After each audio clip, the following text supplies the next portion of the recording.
Everywhere you go in the media, people talking, everything that you do is kind of, in our society, is kind of structured around ill health.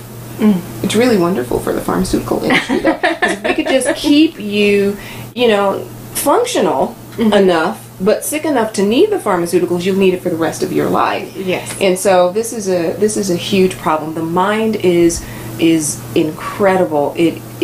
The reason why I have to use different types of modalities is not because I think it's fun to pull a whole bunch of different things out of the air. The reason why I do it is because you can't hear it. You can't hear it. There's one thing that I want to tell you to do, but you won't do it because either your religious background will keep you from hearing it, or social reasons, or your family will think you're crazy, or whatever the case may be.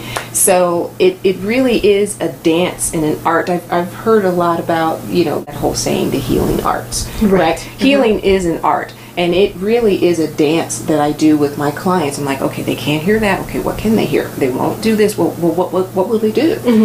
How can I get them to move in the direction that will put them on the path to healing? And a lot of my clients, they know that I'm going to slap them a little. I'm going to say, look, if you want these results, you're going to have to do some work. And they'll try to backtrack. They'll try to put it on like, nope, now you know better. You know you're not going to roll up in here and I'm going to tell you, okay, you just keep on doing the same old thing and you take this herb, this magic herb, and your problem's going to go away. So it is a mind thing, and I tell people all the time, and most of my clients are so sick of hearing this, but I am Morpheus. You're Neo. Yay! You're Neo. You don't know you're Neo yet. Right. Right now the bullet can kill you, but now we're going to learn how to dodge bullets. And then by the end of this, you're going to die to self, and then you're going to see the bullets coming, and you're going to realize that you have the power, not the bullets of life. And the bullets are always coming. There's nothing we can do about that. The stresses of life are always there, but it really is about unplugging people from the matrix. Oh my goodness, I have chills, I have goosebumps. I'm about to say hallelujah. Are you a reverend as well? Well, yeah. You actually are. I can see your Doctor of Divinity hanging on the wall right there. So I can see why I am inspired, and Mitch and I love to be inspired, and so do our viewers. So thank you. You often say that our systems feed into each other. What do you mean by that? Well, that's huge.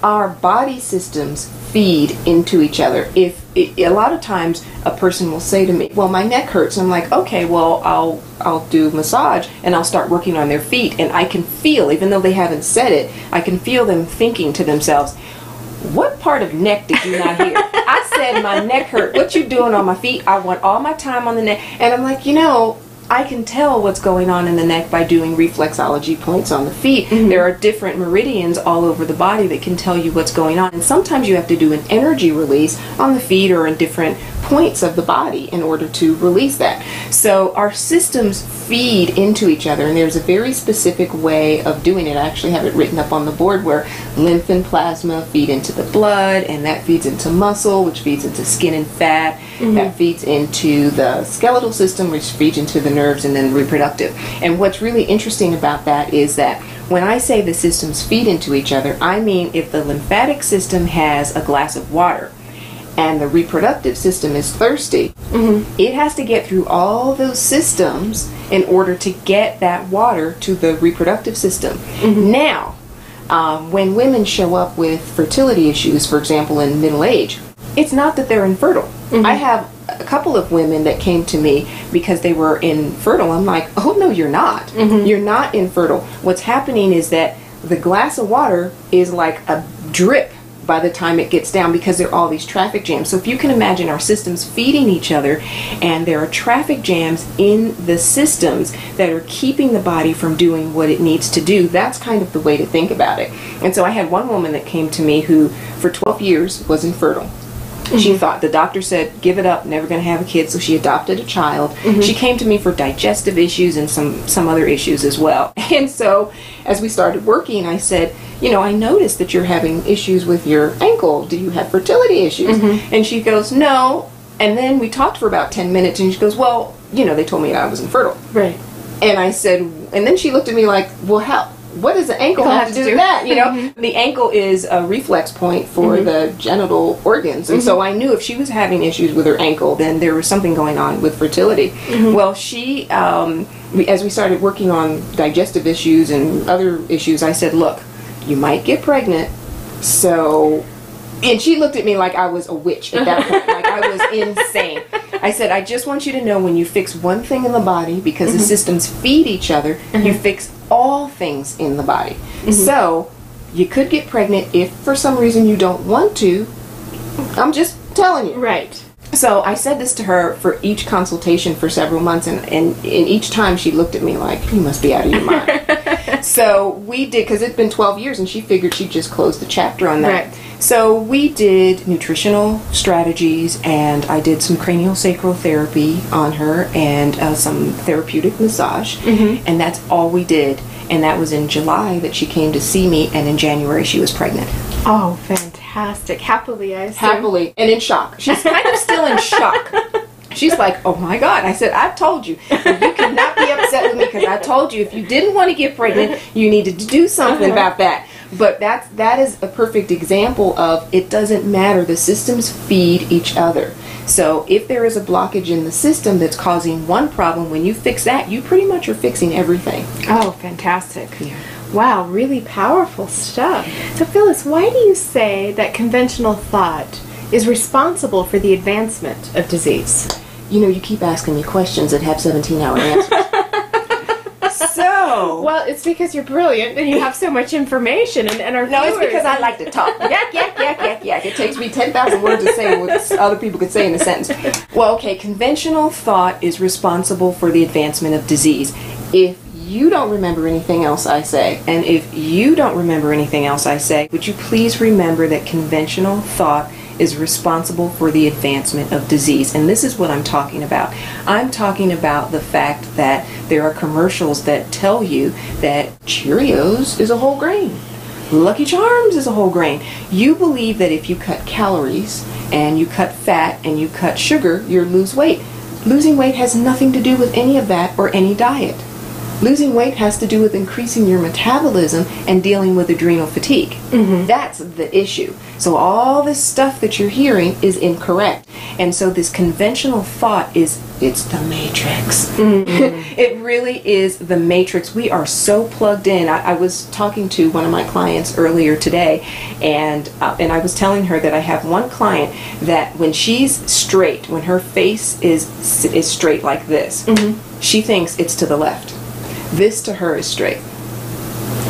And so it is a metaphor really for what people, we're so off in our perception. I had to hold the mirror up to her and go, no, this is straight. And because she keeps saying, well, how am I going to get this under control? I'm like, well, you have to get your posture under control. And the first thing is that you need to put your head back, and you need to learn how to hold your head straight. So what's happened is over time, the bone has kind of gone into this kind of angle that is incorrect. And she's become so comfortable with that what's really normal feels abnormal to her. And that's what's happened in our society. Conventional society has gotten to the point where we believe things that are off, but we believe them to be true. It's really a vicious cycle. So that's why I'm Morpheus, because I'm like, we're going down the rabbit hole. We've got a lot of this kind of deprogramming the mind. And so when we start talking about disease, the first thing I do is I say, you're not allowed to say that you have it anymore. Oh, perfect. Wonderful. Yes. Do not own it. It's not a part of your identity. Right. And then we're going to deal with the stages of disease.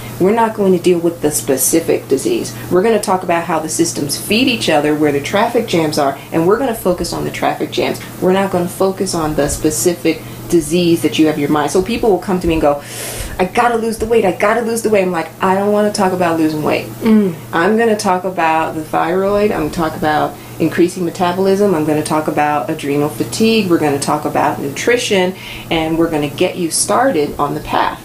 And as a byproduct of that, you're going to lose the weight, but you're going to have to let go of this, you came here to lose weight. You will lose it, but you really want to get the body healthy, and that's what it's all about.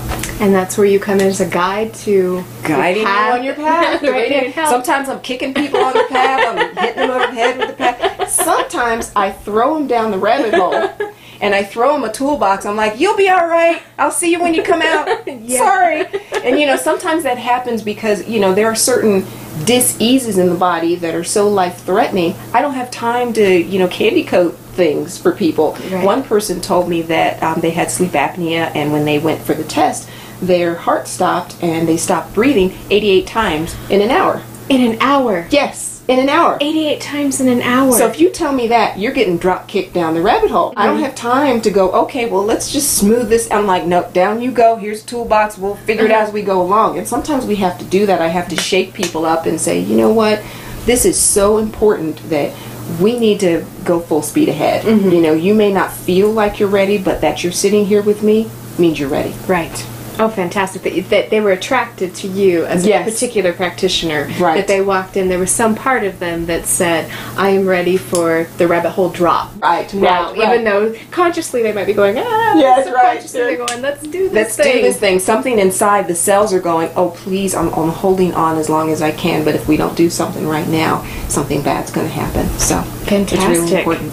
So, we talked a little bit about the stages of disease, yes. and I know that on some of the literature that you publish and all the different talks that you do, you talk about the 6 stages of disease. Yes. What are those 6 stages of disease? Well, would you like to get a little education?